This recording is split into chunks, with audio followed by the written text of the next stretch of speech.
Hello there, you've caught me in the middle of putting some final touches to this compost spinner, which I reckon would be perfect in any backyard.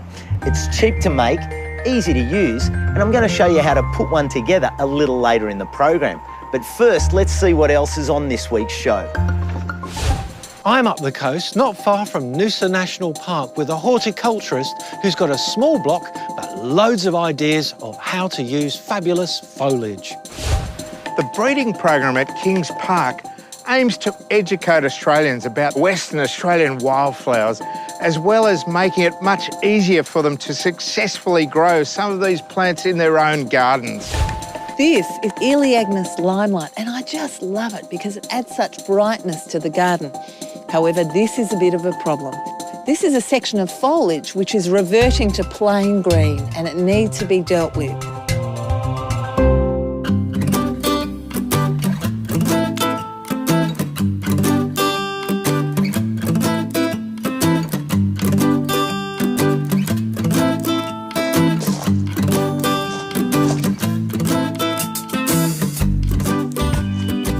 The orchid family is one of the largest and most beautiful on the planet. And while many people think of them as tropical treasures, there are plenty of species well suited to cooler climes, including many Australian native orchids. Wayne Turville has been collecting and growing orchids since he was a teenager. G'day, Wayne. Hello, Jane. So this is Wayne's world. Yes, Barbara, yes, very much so. It's fantastic. How many orchids have you got here? Oh, it must be nearly 250,000 now. And how many species altogether? Not that many, really. There's only about 35, 45 Australian species, and it's all a blend of those put together over 30, 40 years. So you grow mostly temperate orchids? That's right. We grow what basically some people would call cold things. So Sydney, Melbourne, Adelaide, Perth, Hobart is basically what I'd call temperate. So what's one of your favourites? Oh, this one here, it's a new one. It's called Brimbank Dream. And what's so good about it is it's got great colour, presents itself beautifully, nice strong stem. Now it's a dendrobium, isn't Yes, it? Australian dendrobium And hybrid, they're the yes. ones that can live on rocks virtually. Correct, it's called lithophytes, and in nature they hang on to cliff faces, and that's why they call them the Sydney rock orchid. Now the leaves look very leathery. They are, they're incredibly tough. They're almost like the plastic you have on ice cream containers. They're really hard, leathery leaves, and that's because they can take lots of sun. They're really a very, very tough plant. They do have a lovely perfume, but only when it's above 21, 22 degrees Celsius, when the insects are out, so they don't waste their perfume. Yeah. So today, absolutely nothing whatsoever. But if the temperature went to about 22, that would almost burn your nose. Now this is a cultivar that you've bred. Yeah, it's a little one. We've called it after Flinders, because Flinders is just down the road. Now what's this little, is that a little thing to indicate the bees? It's what we call a green grub. It actually looks like a little green caterpillar, and we bred it into it as a contrast, but the bees see that in ultraviolet it's like a little runway, and they come in and they land on the lip and they do their little bit of pollination. It's a little thing that's left over from the original species, but we like it because it's a contrast of colour, so we've left it in there and bred with it. I love how it looks like someone's sort of sprayed paint onto it. Yeah, Splosh. That's it. Yeah, we call that splattered. For beauty. This is a completely different coloured one. Just trying to get as much colour into these as we can. Colour's the most important factor in the breeding for me. We want strong, clear colours. And they look as delicate as you could be, but they're not. Oh no, they're really tough. They still have this Amazing. hard plastic. Yeah. They'll take 40 degrees sun, they'll go down to freezing, but they don't like a direct frost.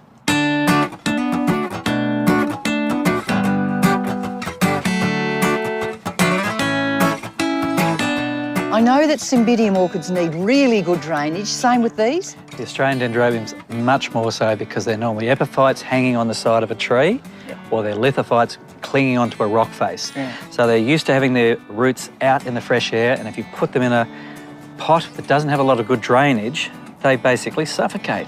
So what we do, we'd give it a squeeze, pull it out, and it should come out like a nice little sandcastle, because this one's really happy and healthy.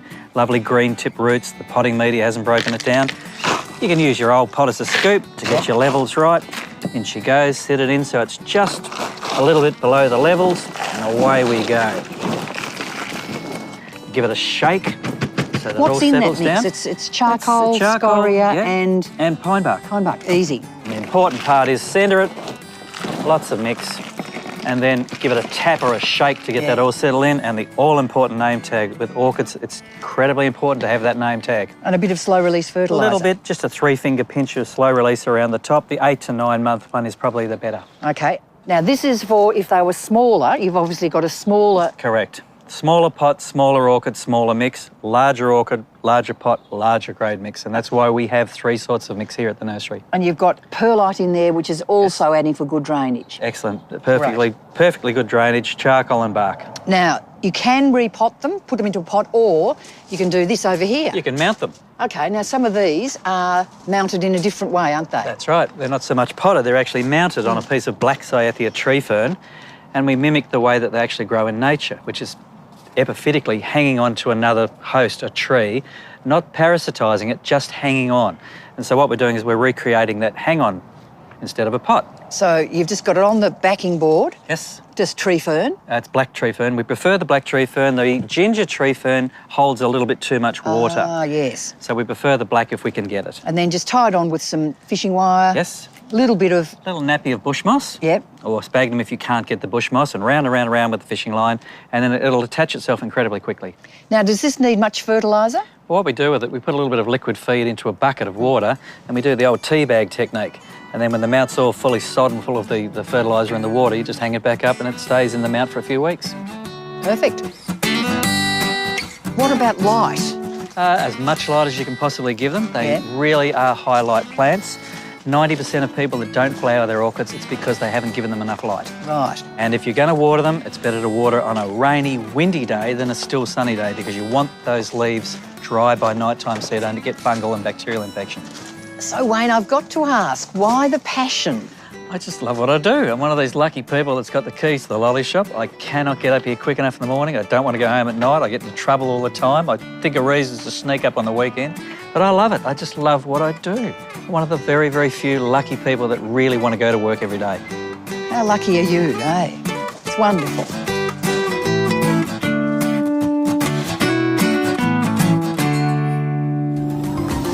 I feel like a barrel girl.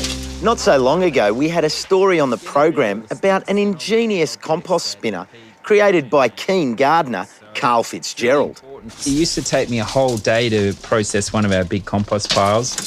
And all the lumpy bits have just gone, straight in there, and then you can throw them down there. Exactly. Let them compost again. Fantastic. Yes. Oh, it's brilliant. Keep going.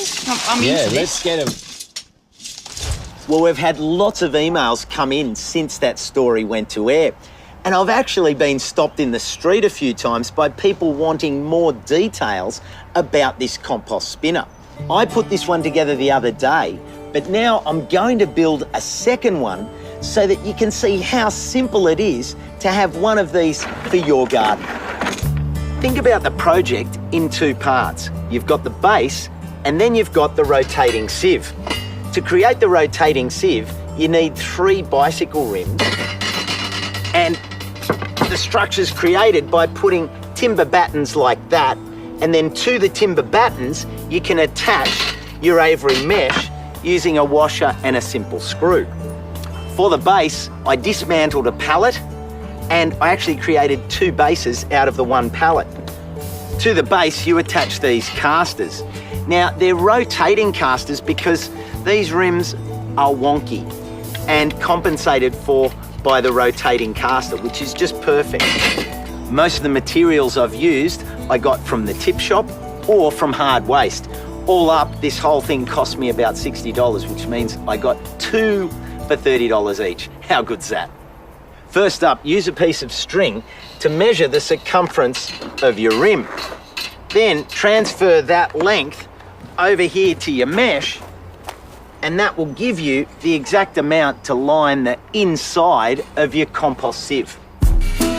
Attach the timber battens to the bike rims with screws. Use a spirit level to make sure the rims and the battens are level and straight so that everything spins evenly. Be patient.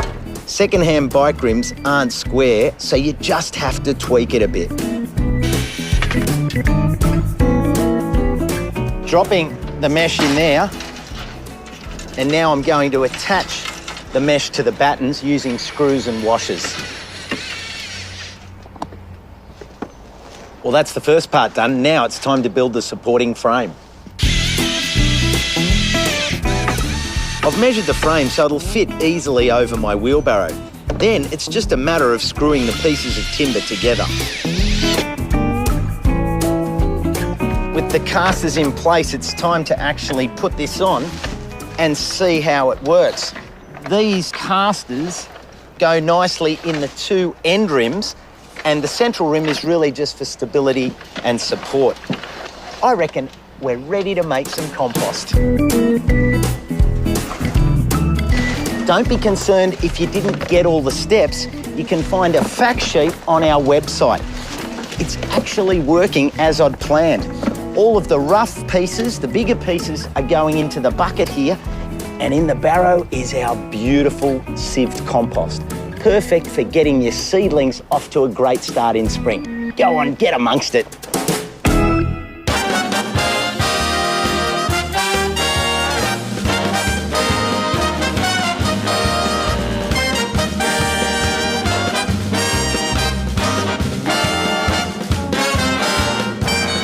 Mid-spring in Melbourne is the perfect time to prune for both flowers and form. Prune back the winter-flowering weeping apricot, Prunus mume. It'll put on masses of growth through the summer and give you masses of winter flowers. Tidy up flowering shrubs like viburnum and loculia. Unless they're going to produce ornamental berries, then you can leave them. I'm opening my garden soon, so I'm filling my containers with masses of annual flowering plants. But I'm nipping back those first flowers to make sure I get heavy flowering at the time of my opening.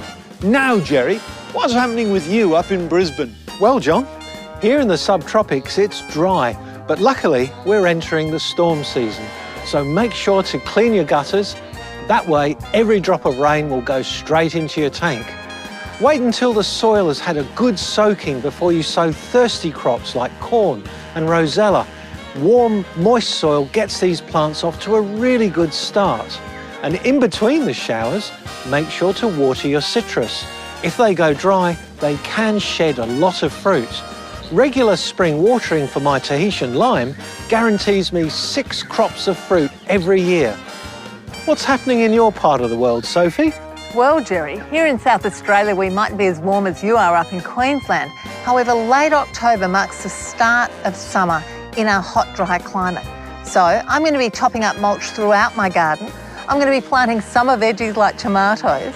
And because I live in the Adelaide Hills and there's still the chance of a late frost, I need to be prepared to cover them up if it's going to be a cold, frosty night. And finally, I'm going to be checking the irrigation system in my orchard so that I can water my trees to ensure a great crop of fruit in summer and autumn.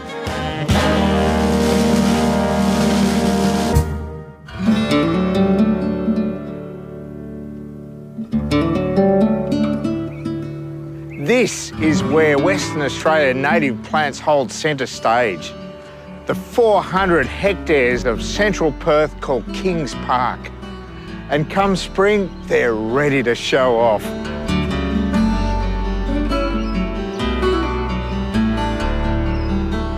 Here in the park, you can see all the favourites.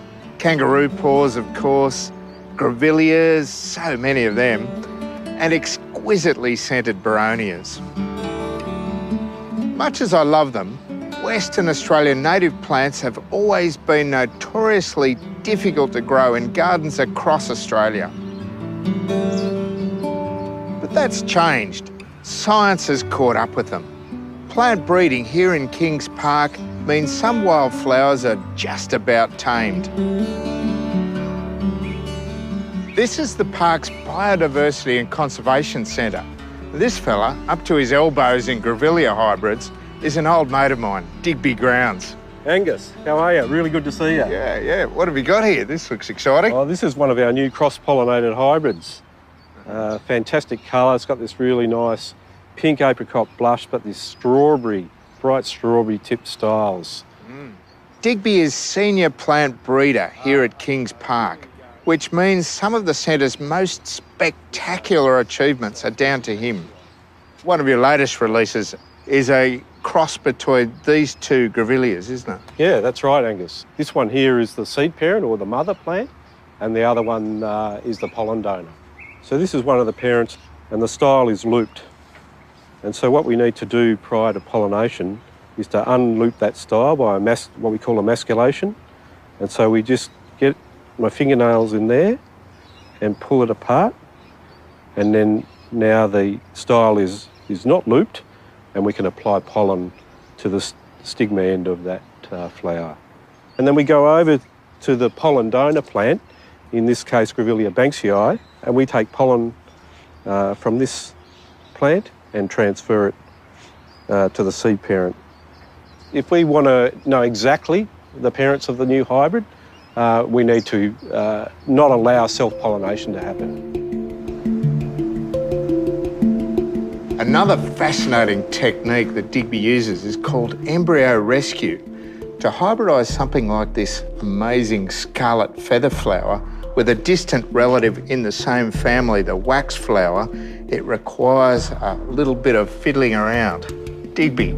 That's right. So these are quite distantly related. They will hybridise very rarely in nature, but what we're doing here in the glasshouse is accelerating that process so that when we eventually do get that really valuable hybrid seed, we want it to be able to grow into a plant. So we use embryo rescue, which we take the flower up into the lab, open it up and pull the embryo out and tissue culture it to ensure that we get that really valuable hybrid.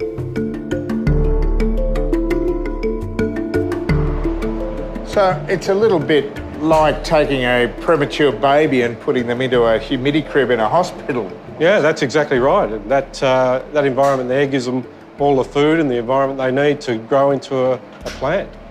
So then it germinates into this tiny little seedling. That's right, they're on the way now, so we know that they're going to be a real hybrid. And finally you get the plant that then can go into the greenhouse. That's right, we just strike roots on them and then out they go and Bob's your uncle.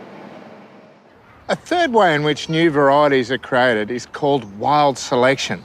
This is a new variety of dwarf native hibiscus called blue healer.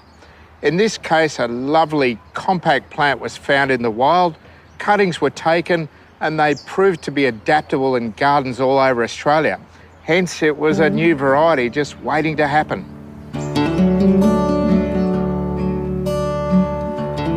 Besides creating plants that have bigger flowers or are more resilient, there are environmental benefits too. To quote Digby, we're trying to produce plants that use less water and fertiliser. And when plants flower for longer, you get increased fauna presence. Birds and insects love that year-round food source of pollen and nectar. Western Australian wildflowers are some of the most beautiful and biodiverse on Earth. The breeding program at Kings Park aims to educate Australians about this amazing natural heritage, as well as making it much easier for them to successfully grow some of these plants in their own gardens.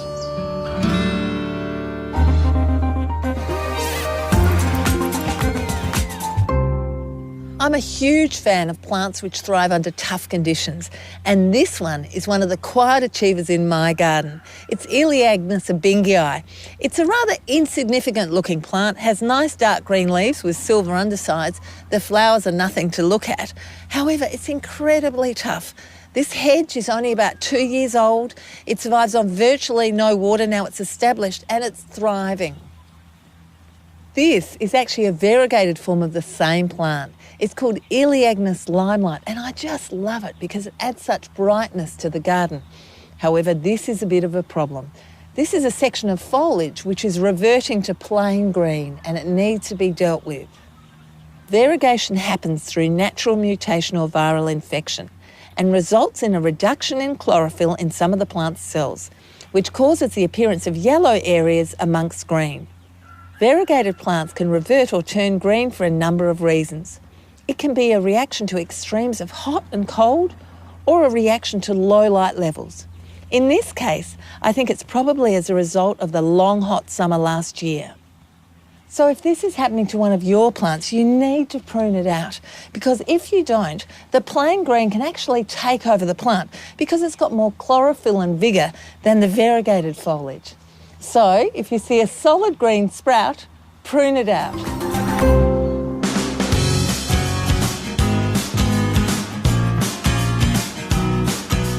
I'm at Peregian Beach, an hour and a half north of Brisbane, and I'm keen for you to meet Greg Kinman, a horticulturist whose garden is full of fabulous plant combinations.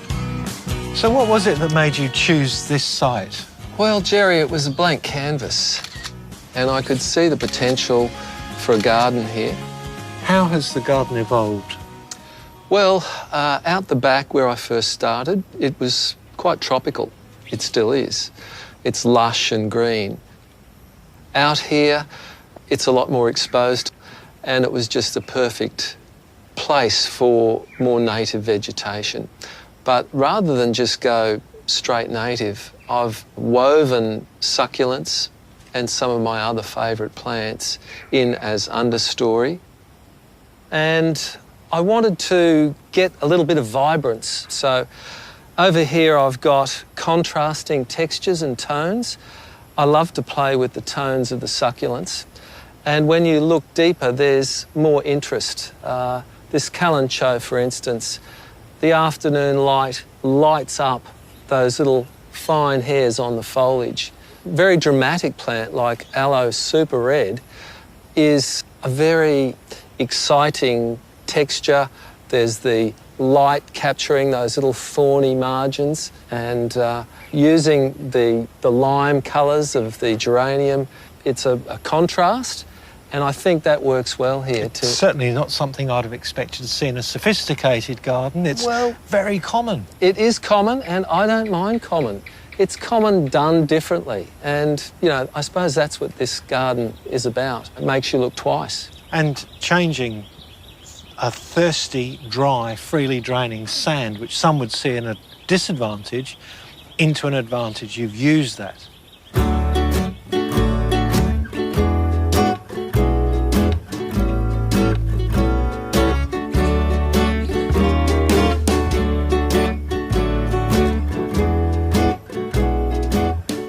Jerry, we're in the back area of the garden now. It's a lot more sheltered here. The beautiful tree begonia here, lovely speckled foliage.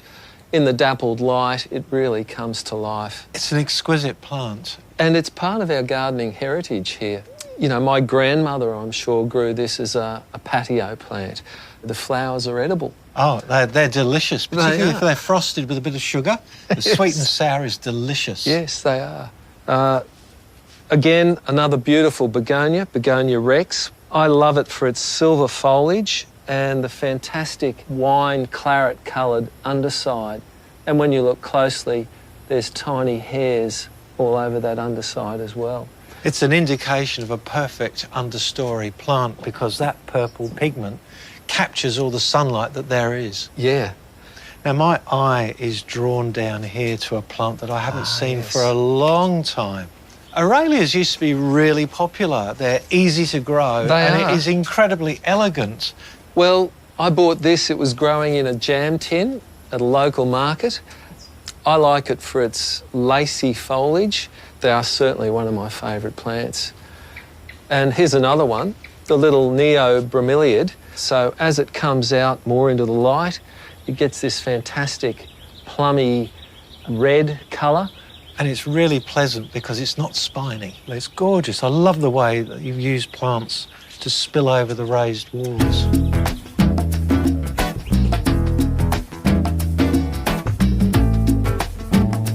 What are your favourite plants?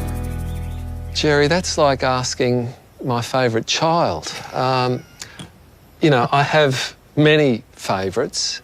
The peperomia that's throughout the garden. There's one right beside you in a colander. I love it. It's a shiny, round, green leaf, very glossy. It's just a happy plant. The grasses, I really enjoy them. They bring movement to the garden. The succulents, there's so many different plants within that group.